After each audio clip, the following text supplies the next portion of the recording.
আসসালামু আলাইকুম বন্ধুরা, আমি আজকে নিয়ে চলে এসেছি রাতের বেঁচে যাওয়া রুটি থেকে একটা নতুন ধরনের রেসিপি।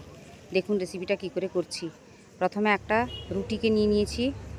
দেখুন রুটিটাকে আমি 4টা ভাগে ভাগ করে নেব, কেটে নিচ্ছি ছুরি দিয়ে। 4টাই করব, দিলে কোণ বানাতে সুবিধা হবে, কোণের মতো আমি বানাবো। অবশ্যই রেসিপিটা ট্রাই করবেন।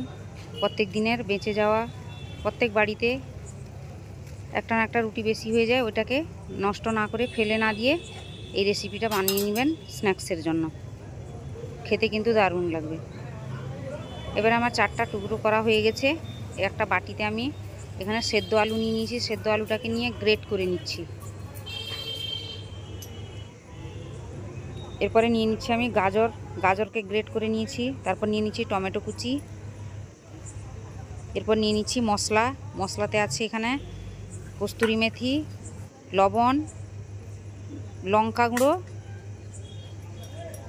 দিয়ে আমি মাখিয়ে নিয়েছি। এরপরে আমি নিয়ে নিলাম ময়দার ঘোলটাকেও অল্প একটু ময়দা নিয়ে তৈরি করে নিচ্ছি। আপনারা পারলে এটা বেসনের ঘোলও করতে পারেন। এরপর আমি রুটির একটা টুকরোকে নিয়ে কোণের আকারে মুড়ে নিচ্ছি এবং ময়দার ঘোলটাকেও লাগিয়ে দিচ্ছি যাতে চিপকে যায়।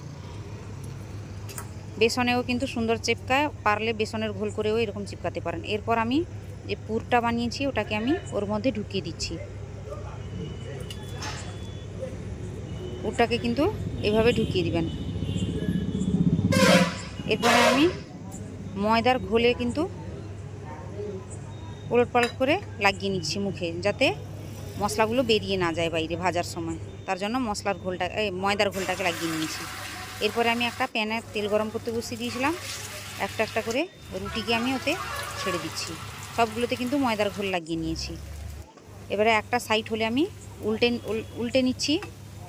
দুটো সাইড ভালো করে ভেজে নিয়ে আমি তুলে নিব। অবশ্যই রেসিপিটা ট্রাই করবেন। পুরো ভিডিওটা দেখার পরে অবশ্যই কমেন্ট করে জানাবেন নতুন রেসিপিটা কেমন লাগলো। দেখুন একটা সাইড হয়ে যেতে কিন্তু লাল হয়ে গেছে। এবারে আমার পুরো ভালো করে কিন্তু ভাজা হয়ে গেছে। আমি এটাকে একটা প্লেটে করে তুলে নিচ্ছি।